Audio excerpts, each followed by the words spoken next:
All right, welcome back to another episode of Helos and Homies. I'm with my dear friend Jack. How are you?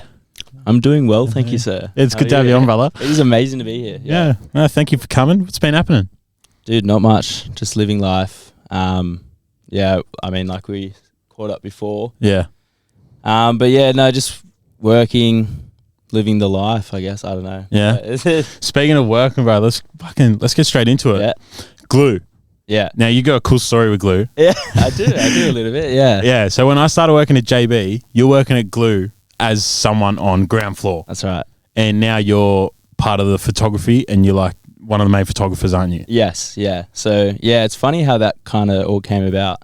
Yeah, I was working in Glue. I actually worked for Glue like a while ago, like started as a Christmas casual. Yeah. And then left there. Actually worked at JB myself. You did, yeah. I remember I came in and told you I got sacked for eating a Frankfurt. And Liam Borg was working there. No way. Yeah, I just remember that. Yeah, and then I came in and bought that gimbal off you that time. Yeah, you gave me the stuff discount. Oh, yeah, of course. Shout out JB. Yeah. Hooking me up with the camera gear. But yeah, no, then I worked like on the floor at Glue. And then someone kind of just came up to me one day and was like, "Oh, like, what are you doing with your photos and video? Like, you know, you're creative. you should be doing something." Yeah. Like, I was like, "Oh, I never really thought of it because I kind of just pushed that under the rug for a bit." Yeah. And then just kind of got in contact with some people like higher up at Glue. Yeah. And then just went from there. Started contracting, and then full time now. Full time now for a videographer. What's that like? It's great. What's a day in the life look like of someone who's not head of photography, but like running that stuff? Day in the life. I mean, it changes every day. Yeah. And I guess that's the thing that I love about that industry. Like, I don't think I could be in like a 9 to 5. Like, it just bore me like shitless. I mean, if we're shooting, it's like going to the studio, setting up for the shoot, like the lights, getting the cameras ready, and then just like shooting like, on a paper roll. Yeah. E-com or something like that. And then if it's campaign, it's kind of like a little bit more organized, finding locations. Yeah. And then, just doing the whole day, like video, photo. Yeah.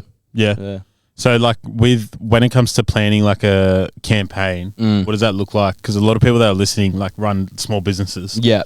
So it'd be interesting to get it from someone who's working at Glue. Yeah. Like what's your, like the ideas that are coming? Like, does it go based on the brand that you're shooting, the people, like? Yeah, I mean, like, it's like so full on. So like I work like pretty closely with like people in marketing. So I guess that's where it like kind of all stems down to. Yeah. So, like we're given a budget. It might be, if it's a shoot just for like a particular brand, like, I don't know, Thrills or something like that. It's a little bit more kind of just like catered to like that, like their needs. Yeah. But, if we're like shooting multiple brands, then we kind of have to be a bit more broad with it. Yeah. Yeah, I guess it's just, obviously like how you can convey the product in like a cool, like, I don't know, lifestyle. It sounds lame. But like, it has to be relatable and it has to be. Well, like Thrills would be like beach vibe essentially. Yeah. And like, like Deus, for instance, like that's like very kind of that whole like industrial, like mechanical kind of thing. So you kind of like, you're always like trying to like stay on brand and like obviously like if a brand comes to you, they want to get their money's worth out of you as well. So it's like best for both parties. But yeah, I mean, it's a lot goes into it behind the scenes, like the marketing. The planning's would be ages. The planning's like a lot as well, like coming up with a campaign, like a concept. Yeah. How you're going to execute it, and then it kind of comes into like our laps where it's like, all right, is this achievable, like from a photo or video perspective? How are we going to do this? What gear do we need? Yeah. Source all the gear. And just it's pretty much that. There's a lot that goes on behind the scenes. Like so many people are like, oh, this is like see the like finished product, and they think that's and it. It's like, dude, there's a fuck ton that goes into it. Bro, yeah, even something like this. Like this is a tiny little setup studio that I come to every week, but like there's a lot more just in planning, and then like during the week I have to plan it all out, sort all the guests out, yada yada yada, book the studio, and then when I get to the studio, got to set everything up. A lot more planning behind content than like people would ever think to imagine. And I mean, it's like it's nice like talking to like other creatives as well, because like they're really like the only people who like get it. a lot of other people are like, oh yeah, but I think it's how much easy. goes into it. Yeah. So let's rewind a bit. Do you know what my first thing of you was back in the day? I don't want to know. Nah, bro. You know what it was? You did. What were they called? YouTube or like get to know me things. You know exactly what I'm fucking talking about too. You know exactly what I'm talking about. What's it called? That's deleted. That is no, it's long gone. But I went looking for it. What were they called? 31 questions or something. Yeah. Bro, you killed it on that little thing. I remember back in the day. I got so much shit for that. No, it was gone. But that was funny. That was ages ago. Two of my good friends, we haven't actually spoken in a while. But I was like, I did a few actually. But I was like, just made a YouTube. Yeah. Sat in front of the camera. And I was like, I'll do some like cool editing and stuff like that. And then put it up. Yeah. That was my first impression. So before that, how'd you get into photography? I feel like I've been doing it for like a while. Yeah. Not like I just did it as a hobby for so long. Yeah. I feel like it really started back when I was like going to the skate park heaps. Yeah. Glenbrook skate park. Yeah. So I remember it's so good, bro. I just got like a camcorder or something, and then I would go down to the skate park, set it up on like a rail or something, and like film myself, and then go back and like edit it. And then I guess that kind of just progressed over time. I guess I found that I was getting more into the editing side of it. Yeah. So then I was like, I don't want to be filmed or anything. Like I'm gonna go out and just do that. And then I think I got my first DSLR when I was like 12 or something. Yeah. Yeah, and then that was like, dude, that just changed it. Yeah. And I just loved it. Like I would just like leave the house at night, go up, set a tripod, do those like long exposures. Yeah. The car trails and stuff. Like, That's just like all like the things that you do, like watch YouTube videos. And then just did that for ages. And then I kind of got a little bit bored of photos. Yeah. And then I started kind of just taught myself video. I felt like that was just so much more rewarding. I just got over the process of like taking photo, chuck it in Lightroom, edit it. I mean, each to their own, like people do that and I still do that now. Like I love it. But like being able to go out, shoot video and then bring it into like Premiere or something and just, dude, and like the process that goes into it, like you can create so much. It's like beautiful. Like, yeah. And then, so the other thing that I knew you for was Urbex, right? Yeah. Let's fucking talk about the Urbex. You were like one of the kings from up here for it. Like that was fun. Well, who were you running with at that time? I forget their name. Lombardi was one of them. Yeah, Lambo. Yeah, I know. He listens. He messages me. Yeah, bro. Shout out Lambo. Yeah, shout out Lambo. He reached out to me the other day. He's like, let's go and shoot Vivid. Yeah. I'm like, oh, dude, I think I'm busy, but I'll let you know.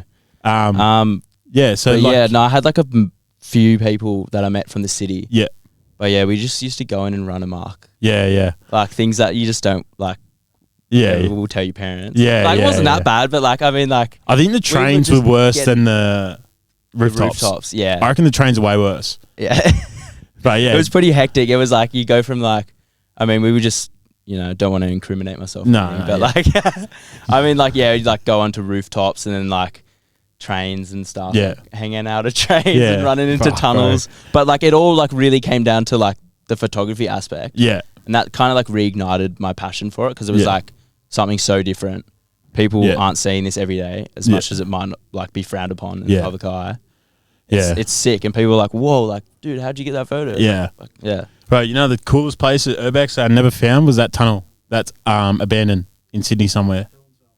Helensburgh. No, we've been there. We've been there, yeah. Yeah, no, there was one in the middle of the city that is below the actual train line. That's abandoned. And you have to go into a tunnel and then down like a secret thing. Or like, are you talking about like St. James? Like, how there's the lake down there? St. James? Yes. Yeah. Is that it? Yeah, so it was like, there is like an abandoned station behind the normal platforms at St. James. Yeah. And then there's like a lake down there. Yeah. As well. And I think they used it in like World War, don't quote me on it. Yeah. Some war or something as like a storage thing. Yeah. But yeah, it just sits there. Dude, there's so much under the city is like actually ridiculous. And apparently, it's fuck. Like they should. I mean, I think they used to do like ghost tours and stuff down there. Now it's just that one. I'm not going to say island, but it kind of is off Anzac Bridge. Cockatoo Island. Yeah. Well, yeah, I did a shoot there the other day. That's really crazy island. Yeah, it was fun. Yeah. I mean, we stayed over the night before. Yeah. Before the shoot, just to like prepare everything. Yeah. And we like driving around on a little buggy. There was like a school camp or something going on there, but yeah, it'd be fun to do a ghost tour there. Yeah. I was like, at night, that'd be clutch. Every time I think of ghost tour, I just think about when my fool's been in hospital.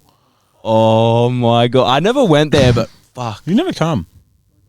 Like I drove past it, but I never like went in there. Yeah. But I've heard some crazy stories about that. I went first. Shout out the boys, Jerb, Harry, Alex, Seb, when I was like 15 or 16. Yeah. I would have been 16 because one of the boys just got their P's. Yeah. And that place, that was before like it, because actually it's funny. With Urbex, you boys, part of the photography, brought it to attention. And then slowly but surely, all the abandoned spots just got like... bombarded. Just got pumped. But I remember because we were friends with you, like we were getting to the spots a bit before they were so bombarded. And I remember going to the hospital, and then like 2 years later, I went there because like one of the younger boys wanted to go see it. And I went in, it was so different. But first time I went there was the most eeriest thing I've ever been a part of. Like Friday afternoon, 3 p.m, like Seb and Alex, who were like loud as fuck. Yeah. And then, just now it's just all completely run over. But that was one of the scariest spots. Dude, that would be so scary. Yeah, I've heard like stories of like people going in there and like seeing ghosts and stuff. Yeah. Or even just like camping outside, like in their cars and just seeing something hectic happen. Like, the Tales of the Blue Mountains. Yeah, what a place. Should be a book. What a place. So, what like when you were doing urbexing, like, did your parents know it all, or did they not question you when you were going to the city? I was like, I'm going to the city to take photos. Yeah. Didn't ask what the photos were. Nah, they never asked to see the photos. Yeah. That's a bit sus looking back on it. Yeah. Mum's like, show me the photos you took today. And I was like, oh, I got to edit them. Yeah. Nah. Oh, they know now. Yeah. But yeah, nah, at the time, probably not. Yeah. And what was your favourite type? Like when you were doing urbexing, like trains, rooftops, or just like band and stuff? What was like you go? I was a whore for a band and stuff. Probably, I don't know. I reckon like probably like the trains, like running into a train tunnel. Yeah. As bad as that sounds. Fuck that, like bro. It's so dangerous and like don't do it. Yeah. But like just the like adrenaline that you would get, that split set of you running in, like your heart rate is pumping. Yeah. And it's like weird to say, but that was like kind of addicting. Yeah. Like you kind of like keep chasing like that yeah. feeling. And then it's like you go in and then like you get some crazy photos. Yeah. And then you like go home and edit it. It's just like a mad cycle of like living it. The crazy thing about Urbex, like it doesn't fly now because brand deals won't come in because of it. You know what I mean? Like right now, like photographers have got to think about like if they want to make money from it. A lot of people do it for the love of it. But like back then brand deals weren't like you wouldn't even hear about a brand deal like for a photographer. But yeah, it was like crazy back then. And then do you know? Rings a bell. I might cut this part out. Bro, he fucking put a video up the other day on top of a crane, on top of a skyscraper. Oh my God. Crazy, bro. Still does it. I'm the only cunt that's ever sent him anything. I don't mean, it's hard from like a brand's perspective. Like, especially, you can't really market that. Like, you don't want to like, and like Itch Pig and that down in Melbourne, like they used to do it. But like, I guess that was like their whole thing though. Yeah. Like they were actually selling clothes to people who were like, we know that our market is like people who like graffiti trains and stuff like that. Like, God bless the Urbex era, bro. What a time, eh? What a time. Yeah, what a time. Yeah, I'm glad it's in the past. Or I'm not. Like, it's fun. I've got responsibilities now. Can't be running into a tunnel and getting caught. So, funny, we're talking about Urbex. Like, just in general, favourite type of spots to shoot? Favorite type of spots to shoot? Yeah. That's a tough one. Bro, mine's always been, I love abandoned buildings. Yeah. Best one I ever been to was the West Tigers one, RSL, on Jermaine Road. Yeah, I don't know. It'd probably have to be like outdoors. Yeah. Like nature. Yeah. I feel like I've got a bit of a connection, just like even like the Blue Mountains. Yeah, mountains. Like I just like, spots. I love like that whole kind of adventure. Yeah. Like it'd be crazy to shoot something like for North Face and like, I don't know, just go out and do like where we went, Black Cockatoo Hill would be perfect like for North nuts. Face. Like that's insane. But yeah, probably just maybe like outdoors in general. Yeah. But you know, indoors is like you can be just as creative. Would you rather a studio or like go out to a spot? Probably go out to a spot for sure. Yeah. More I mean, you can only do I mean, you can do so much in a studio, but it's nice to have like the good background and yeah, bro. Fuck it. Like mountains especially for spots. Oh, I love it. Flat Rock. Shout out Blue Mountains. Yeah, shout out the mountains once again. Flat Rock. What do you reckon is the best spot in the mountains? Because all the boys grow Hanging Rock. Yeah, I can't believe I even like Hanging Rock. Yeah. You took a cracker photo there. Oh, well, I was with Riley Shembry? Hughes. Yeah, that's it. Yeah, and I went there with Nick Shembry as well. But me and Riley, we trekked shout out there. Shembry. Yeah, shout out Shembry. Shout out all the boys. It was me and Riley Hughes.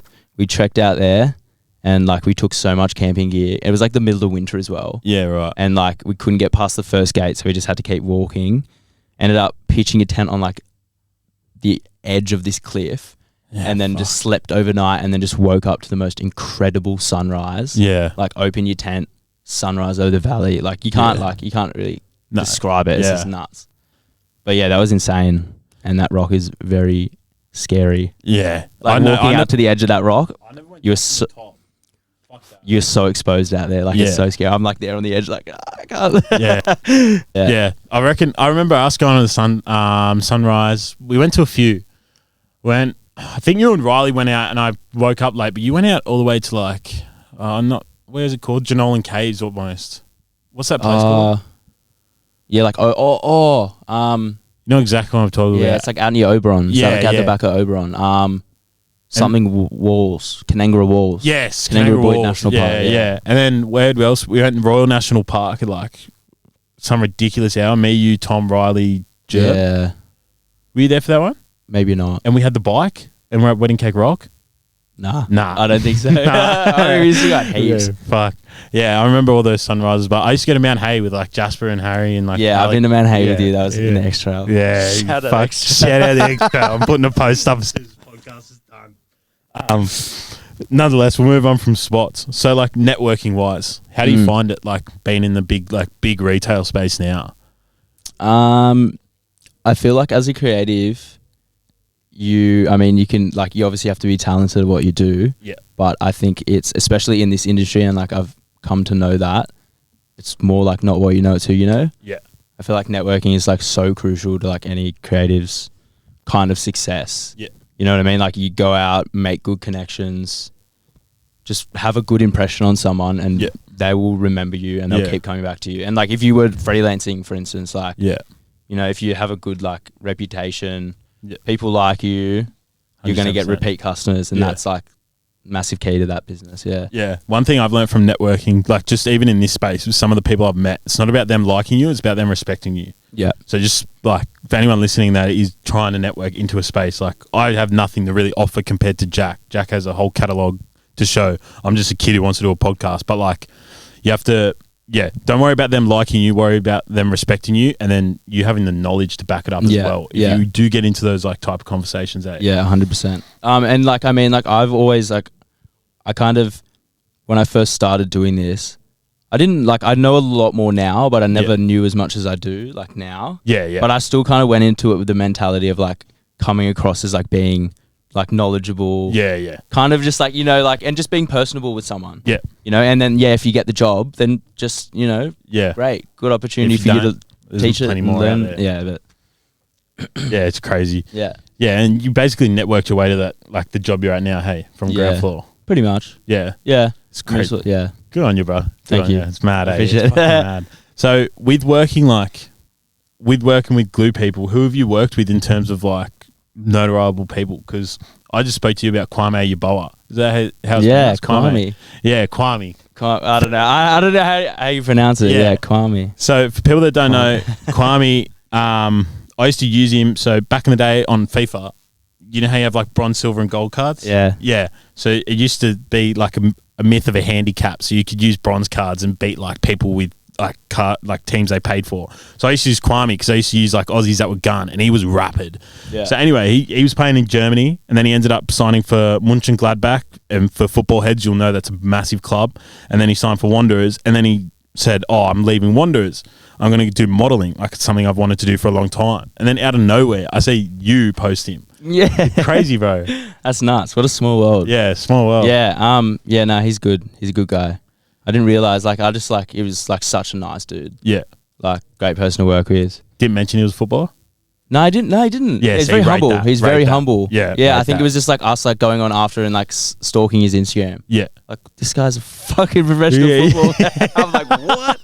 Yeah, he's like, yeah, I've partied with celebrities and that. And Yeah, yeah. I'm like, all right, cool. Yeah. I'll take it. And you shop like heaps of like Insta models, hey? Yeah, I mean, like that's just, yeah, mainly just like models and stuff. Yeah. I mean, like no one like super famous. Yeah.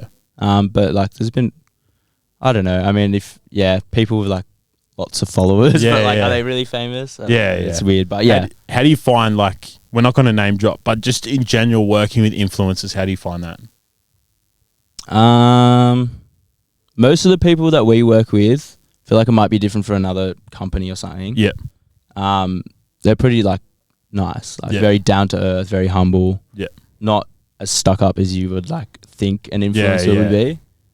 I mean, they do have that reputation. Don't get me wrong. There's a lot of them out there. Fucking oath. I mean, like, yuck. Yeah. But like, yeah, no. I mean, most of them, like, they're nice people. Yeah. They're just in that industry, just doing it like half of the time. It's like a part-time job. Yeah, yeah. So yeah. Yeah, because some are just, I've met a few, bro, where I just go, oh, fuck. Yeah, that's like, some of them are just so cocky. Yeah.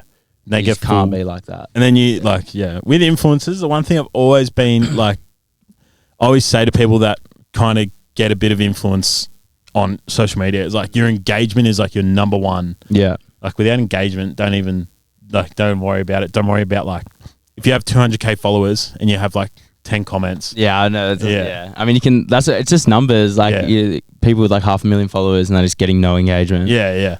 It's Like, crazy. But there's like, you find the people who are like successful in that business, and if you meet them, yeah. they're successful for a reason, and it's most likely because they're personable. They're actually really nice, humble people. 110%. They're not stuck up. Yeah. Not going to turn down a brand deal. And have a bit of originality to them. Yeah. Yeah. They're not, they don't look at carbon copies. They just make themselves. And if it works, it works. Exactly. Doesn't. So where do you think photography will take you in the long run? Wow. I'd like to, like, I reckon eventually want to, like, I've been doing like a lot of like freelance stuff for myself recently. Yeah. Which is good, and it's kind of like giving me a taste of like, that's kind of where I want to move in. Yeah. Like doing things like, I reckon eventually I'd like to start like directing videos and stuff. Yeah. I love music. Yeah. Music's a big thing for me. Music is like a bigger influence to me than like looking at someone's photos. Yeah, you're a G-Eazy boy, but aren't you? Yeah. Yeah, but like music in general, like I don't know, like I just do this weird thing where I just like will listen to songs and I just visualize it as a video. Yeah, yeah. Like, I can relate. I do the exact same thing. Yeah, and like it's I'm like, not even a creative. I just think about what I would put to it. like what you would put to it, and it's Yeah. like, I guess that's the beautiful thing about like music and photos and everything, and it's like it can mean something completely different to somebody else. Yeah. Like it can like, yeah. Yeah. Yeah, speaking of that, we listened to it on the way here. Mr. Rager by Kid Cudi. You know the song? Yeah. Bro, the music video for what I would picture it to be was so different. Have you ever watched a music video? No, I haven't. He like Gotta watch enters it. an abandoned factory, and on every level of this abandoned factory, someone's trying to kill him. What? And then, yeah, but the whole story is Yeah. like him on like suicide's edge essentially, and like him losing Yeah. a friend. But yeah, like it's But just that's the thing, like I reckon like music and like video go hand in hand. Yeah. Like you can just like you said, like you would have made something completely Yeah. different, but like the director's got a different idea, but like that might not even be what the song means. It's Yeah. like still open for interpretation. yeah, yeah, Like it could mean like something positive to this person or like negative. yeah.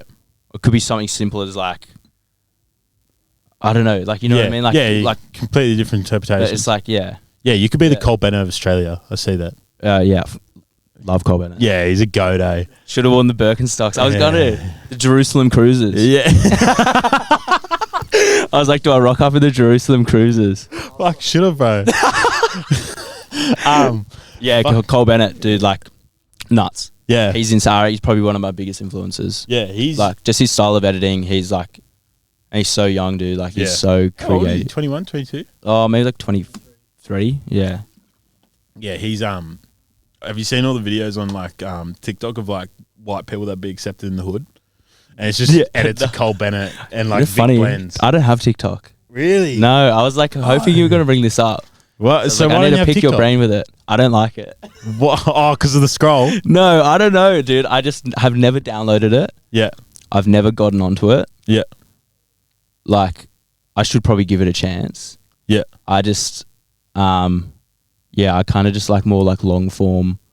Yeah. Like long format kind of. I tell you what, TikTok fucked with my brain for a bit because I couldn't watch like YouTube videos over 10 minutes. Yeah, and that's the thing. It's like everyone's got the attention span of a goldfish. Yeah, it took me reading, like going back to reading to get my attention span back up in other things. Yeah. And like with like TikTok, I wasn't even listening to songs all the way through. I was just skipping and shit. Like, and that's what I mean. It's like 4 seconds. So like imagine like for you, if you're like, I mean, there's other platforms, but like, I mean, you have to adapt to it. I get it. Yeah. But like, how are you just like trying to fit so much into like 6 seconds? Bro. Like, I feel like you just miss out on so much. I cut up clips and I put them on TikTok. Yeah, I love that. That's why I was like, no, I actually need to get on there and like start utilizing it. Because it's where it's going. I'll read you out some numbers.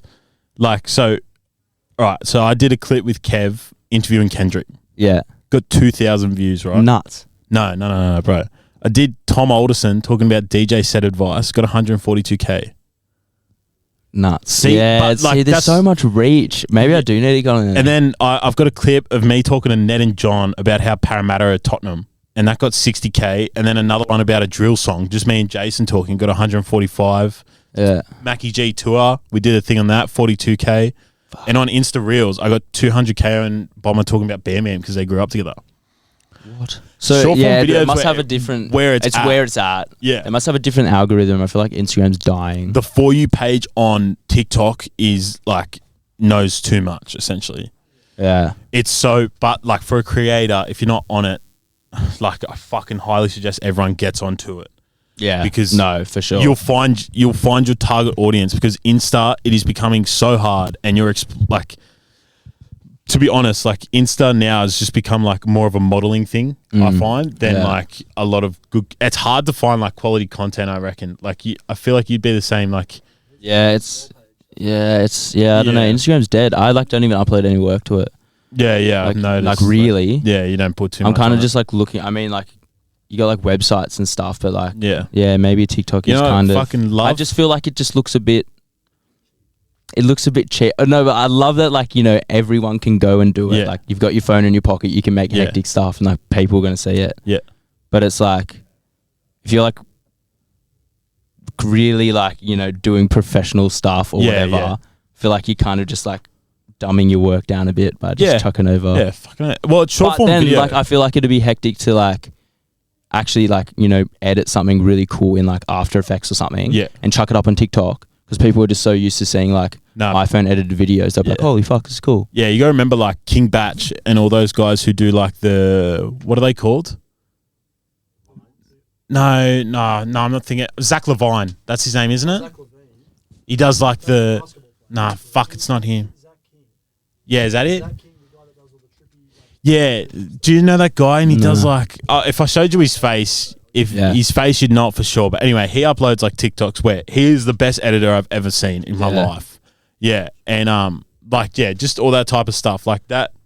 Yeah, it's exactly what you're saying. Yeah. Like that quality of like editing in like short form. Oh, dude. Yeah, him. He is insane. Yeah. Bro, he has the most viewed. He's tapped into that really well. He has the most viewed TikTok video. But the second it's all right. The second most viewed TikToks is Charlie D'Amelio, like Bella Porsche with her face. That's the second most viewed TikTok ever. You'd know if you're sorry. It would have popped up. I just rely on these other platforms. I'm still like essentially watching TikToks because it's on every platform now. Yeah. Facebook, well, Insta, like for people that also, this is why I upload my TikToks to Insta Reels, is because Insta Reels goes onto the Facebook like page. And it pops up with it. You know when it comes up with short videos? That's Insta Reels. It's been put through. But like TikTok, bro, for editing wise, I reckon like I said, there's an audience for everyone because the For You page is like a hack into like. Yeah, I went to a conference the other day for TikTok, and they were saying like, see, like I don't have it, I don't know. Yeah. But they're like, there's like a food talk. Yeah, and yeah. This There's like everything. So it's like, I mean, it's probably like good to be on. Yeah. There's hundreds of millions of fucking people on it. And once you interact with a hashtag, it'll nail into that hashtag. Yeah. So like, just the hashtags you put on your video, you like. So those ones I put up with Tom Alderson, right? Yeah. Like Tom's not a huge DJ. He's a fuck good DJ, but he's not a huge DJ. But the hashtags I put on it, put it right into those audiences. Yeah. And then that's when it picks up, is because they interact with it and then they comment on it. Yeah. But yeah, I don't know. I think TikTok's cracker if you're a creator, but if you have no intention of creating anything, then I don't. I got to do it. I mean, I have a lot of ideas to like make cool stuff on there. Yeah. I'm gonna do it. I can do it. Yeah. Do the damn thing, bro. Put it on You've Insta inspired Reels me. I'm gonna do it tonight. Bro, you can put with Insta Reels as well. You can put it on Insta Reels and it doesn't show up in your profile grid. Okay. So yeah. Like it doesn't post to your feed, but it will just go into the Facebook algorithm. Might not do well. Might. If you get a reel in the explore page, I'll say this to anyone creating, you're in for it. Like it's gone. That you see so many people blow up like overnight. Yeah, but the problem is, bro, people get they think that's standard, and that's what yeah. I mean, you can get a lot of. There's no like brand deals and stuff with that though. No. I mean, you can have like a couple million views, but you don't get paid off it. There's not like ad revenue on there. On TikTok in America, you do. Oh, Creator Fund. We don't have one over here. Oh, they got to bring that in. It's like the old YouTube creator thing. Remember how they you just had to have like 5K subs and then a certain amount of watch time? Yeah. It's like TikTok's got the exact YouTube, same like thing. you can monetize and you got ad revenue and that. Yeah. But that's it's so hard. Big thing on YouTube now is the shorts, but also the video sponsorships rather than like people making ads. Like they get videos like Surfshark VPN and all that shit. Because what was it called? The Adpocalypse. Do you remember that? Yeah. Adpocalypse was fucked up. It's the worst thing. It's like 2 ads. Yeah. But more ads got put in, and then the people that had the videos, their ads got cut. So many people got demonetized, but then they're like, "Oh, we're gonna put more ads on other things." Yeah, and but now it's like one in the middle, one at the start sometimes, and one at the end. I got ad blocker.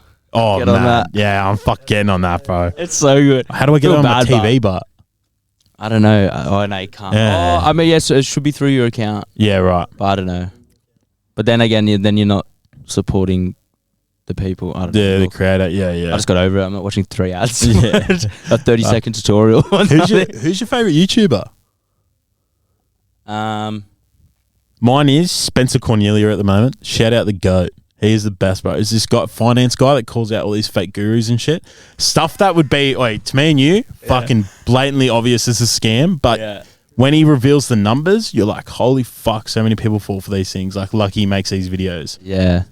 I don't know. I mean, I don't watch a ton of YouTube really anymore, but I think it was like Casey Neistat. Oh, yeah. Any videographer. Yeah, sorry. Casey Neistat and Peter McKinnon. Yeah. Like just the quality of their videos. Yeah. That like also like made me like. Did you ever get into Dobrik? Nah. No. His vlogs kicked off. He was doing he was alright, and then he got cancelled like 3 or 4 different times. Emma Chamberlain. She's goat. She's a goat. She's a goat. You ever see? Did you see her interaction with Jack Harlow? Yeah. She's done. She's you can tell like that's her. Oh, that's what I love. Like, I'm pretty new to the like Emma Chamberlain whole thing, but like just watching the video is so raw, and it's like literally just her being herself, and that's obviously like why she's gotten so big. Yeah. No, because I was heaps close with Lacey, like in like year 11 and 12, and she'd watch it like we'd study all our periods lined up, so we'd watch it in our free study periods, and like. Bro, I was like, I'll watch this girl's vlog, like, fuck, whatever. And I started watching them, and they were like, holy shit, this girl's, like, the best vlogger I've seen nuts, since Casey. She's so good, yeah. Like, and when you watch them, I think you're the same, because I, like, use cameras, so it's kind of how I watch it. But, like, when you're watching the angles and stuff, like, how much time and effort she'd actually put into, like, just home vlogs and stuff. Yeah, I know, that's the thing. It's like, it's like a 9-minute video. Yeah. But she'd be like, there's like video of her walking down the stairs. She's had to go downstairs, set the fucking camera up, and then edit it, chuck it in, fuck it. Oh, bro, do another angle. She's probably using like 3 different cameras. Like, she most probably is. And I think she showed her camera setup once. It wasn't anything crazy. No, it's just like little, Yeah, little camcorders and that. Fuck, mad. Right, now I got some questions for you. Flat entered most of them. Oh, Jerb. Hey, shout out Jerby Werby. Favorite ever shoot? Favorite ever shoot?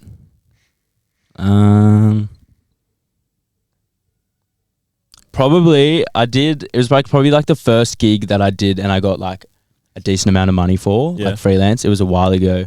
After I came back from New York, someone saw my video, and he had a like a connection in the music industry or whatever. And he's like, I got a mate, he wants to do a film clip. Like, would you be down? Yeah. And I was like pretty young at the time, like maybe like 19 or something. Yeah. So I've like gone out to this studio, and I was like, yeah, like I can do this and this. Yeah. Kind of cool. And like that was like so fun. It was like a 2-day shoot. Nick Shembry was there, like giving me a hand, and it was just super like low budget. Yeah. Like I just shot everything on like my gimbal, my camera. Yeah. Shot some in the mountains at my place. Went down Seacliff Bridge. Yeah, man. But that was awesome. Like that was like my first proper like paid job. Yeah. And like, you know, back then, like couple grand for like a 19-year-old, I was like, dude, this is sick. Yeah, like, it's mad, eh? That's probably my favorite shoot. I feel like that's what like really kicked it off. And I was like, maybe I can actually make money doing it. Yeah, fuck yeah. Now, shout out Corny. Because what drives you when like you're not motivated to keep on working? Or do you not stumble across that? No, of course I stumble across that. I think every creative has that. Writer's block, yeah. Dude, yeah, that's a tough one. Like it's like I feel like with anything, it's just like if it's not happening, just don't force it. Literally just step back and just go and do something else. Like the amount of times I've just sat at my desk and I'm like, this isn't working the way it should be working. Then just like go and like, I don't know, maybe edit another video or start another thing or listen to like, I often just find just like listening to different music. Yeah. Or just watching videos. I'll just sit down on my couch and I'll just like watch videos if I need ideas. Yeah. But yeah, just don't get like too caught up on it. Yeah. Otherwise, like, yeah, don't force it. It does come naturally. Yeah. Whether that's 10 minutes or 10 days. Yeah. Or even longer, but it comes. Yeah. Fucking earth. All right, Flat is sitting right there. Dream job. Macca's. Nah. I would like to start my own production company, like my own agency. Yeah. So, like, it's a long way off. Yeah. But I'd like to have my own agency. Yeah, just kind of, you know, do the scouting, brands kind of come to you, and then just, I mean, like, make commercials and stuff like that. Yeah. I feel like that, that's what I want to do. Keep going, bro, because fucking friend of the show, Nick Air Films. Oh, he's a legend. I love him. Yeah, Nick Air. He started his own thing he started a while ago, but went public last week or the week ago, called Pixel Park. That. Yeah. Dude, like, funny, I watched that podcast as well because I used to... he was the GOAT growing up, bro. I didn't, like, he knows who I am. We've spoken. But... yeah, no, like, especially when I was like riding scooters and stuff, like I would always like, he was doing like the videos for like MGK and, oh no, not MGK, Mad Gear. Yeah. Machine Gun Kelly, fucking vampire bloke. He's fucking weirdo, eh? But no, like, he was like, he's doing well for himself. Yeah. But yeah, keep going with that. Like, I'm the same thing, but I just want to own like a media company and use clothing as a source of like income. Yeah. More than anything. 100%. Yeah. Favorite photographers? You got any? No, yeah, I do. Probably not photographer, like Cole Bennett. Yeah. Probably like number one for video. Yeah. I reckon. And then there's this guy over in the States called Sam Damshek. Yeah. You know? No. He like kind of shoots on film. Definitely him. He's probably one of my favorite photographers. And then like a few local people. Christina Yenko. She's like Sydney based, but she's like super cool. I worked with her a few times. She's very creative. Yeah. Yeah, I mean, like, I don't like have like real like, oh, like this is my inspiration. Yeah. I feel like you get a lot from just like working with like different photographers in that daily and just like picking their brains about things. Yeah. Mine's well off, but there's this guy in France called Yabamel, and he shoots the football, but bro, some of the shots he got this year were just like, so in France they're like crazy ultras. So ultras is like the hardcore fans, but it's all the pyrotechnics. Yeah. And he would stand because they throw their flares when it's hitting the bottom of like the bottom of the flare. They throw it onto the pitch, and when they hit the pitch, they're fucking hot as can be. And he would stand under them, and they would throw it like as close as they could get within a meter of him without hitting him, and he would just stand there. He got hit that many times, but he's just taking photos of him. That's and shit. crazy. Yeah, I feel like those photos that are like just so like real. Yeah, just have such an impact on people. Yeah, like even like when there's like protests and stuff, like crazy stuff going on in America. Yeah. Like if you're like fully in the moment, like that's where the craziest photo like recently for me was when they stormed the White House and they were fucking the radical group stormed the White House, and they'd taken the flag and then someone had that, what are they called, those weird hats on? It's like furry and stuff like that. The Russian it's like a Dagestani hat, but it was they had that on, but like those photos are just, they're the best. What do you reckon is the best photo ever? This is a big thing on TikTok. Best photos of all time. For example, the workers eating on the Sky Bridge back in like early 20th century. The guy that's nuts. Yeah, I don't know. That's a tough one. Yeah, I don't know. I mean, it would have to be like one of those like really famous ones. Yeah. The one where the guy's standing in front of that army truck. Yeah. Yeah, Tiananmen Square. That's always those ones that are just like so like actually kind of like you look at the photo and you're like, fuck. There's one of Hitler when he's like when the Nazi party wasn't that big, and he's practicing like a rehearsal. That is fucking, and in his eyes, man, he looks like who he became. I mean, like, it's you can crazy.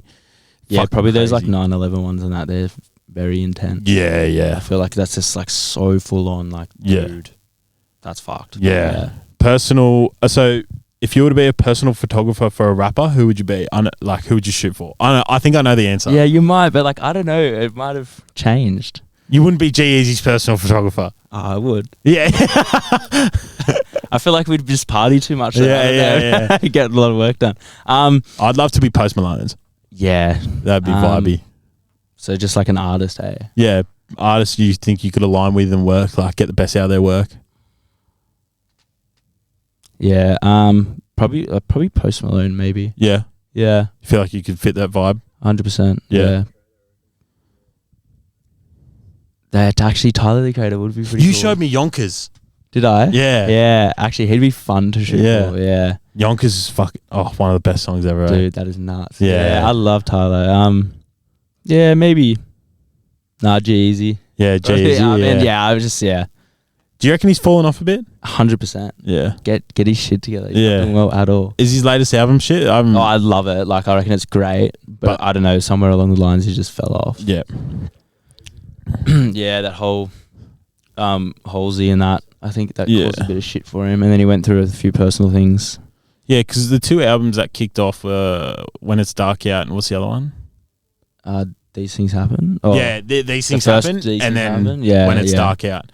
Yeah, they were gone. But my fondest memory, G-Eazy, bro, Fried Rice. Yeah. What a shit. Good. What a song, eh? What a song. And listen to that on the way home. And there was a few other ones as well, but I can't remember off the top of my head. Because I remember like at the time it was like Russ had What They Want, which was a big underground, like swaggy. It was like I Mean It by G-Eazy. Like that was like a huge one. Yeah. And then like Logic had like Ballin' and it was like Logic, Russ and G-Eazy all the same era. And Dizzy Wright came out of that as well with like Tyler. I feel like that was the same era. Like when I was like really into playing Xbox when I was younger. That was like swaggy tracks. You remember that? Yeah. Like, that was like the whole that was just like the whole genre. Yeah, where all those artists came out of. You know how swaggy tracks was like a huge channel. Yeah.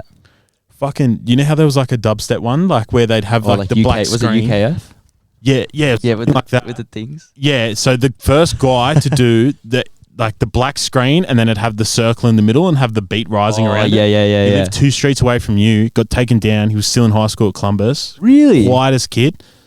Never said a word about it. No way. Yeah, bro. Once it finished, once he couldn't beat the copyright and shit, he just said, fuck this, I'm done. Yeah, because even I made my But channel. his channel was huge. It was like 250,000, 300,000. Nuts. His name's Ben. Yeah, wow. He's heaps quiet. No one outside of Columbus would even know him at all. But yeah. That's nuts. Crazy, bro. Crazy. Crazy. Anyway, we got to pack up because we're on studio slots. But I'd like to thank you for hopping on. No, thank you so Been a much for having pleasure. me. Oh, least I can do. Good company. Jack Patel on TikTok soon? Or? Pending. Yeah, Jack Patel. I'll let you know. Jack Patel on Instagram. Yeah, follow me. I'll make it now. Yeah, fucking Jack Patel on TikTok. Yeah, big things coming. Jack Patel on Instagram. And then follow his work for Glue because it's amazing. And then hellsco.com as always, but hellsco on Instagram. Hellsco on TikTok is where I like it at the moment. And hellsco on Facebook. Thank you for listening. And I'll be back with an episode next week.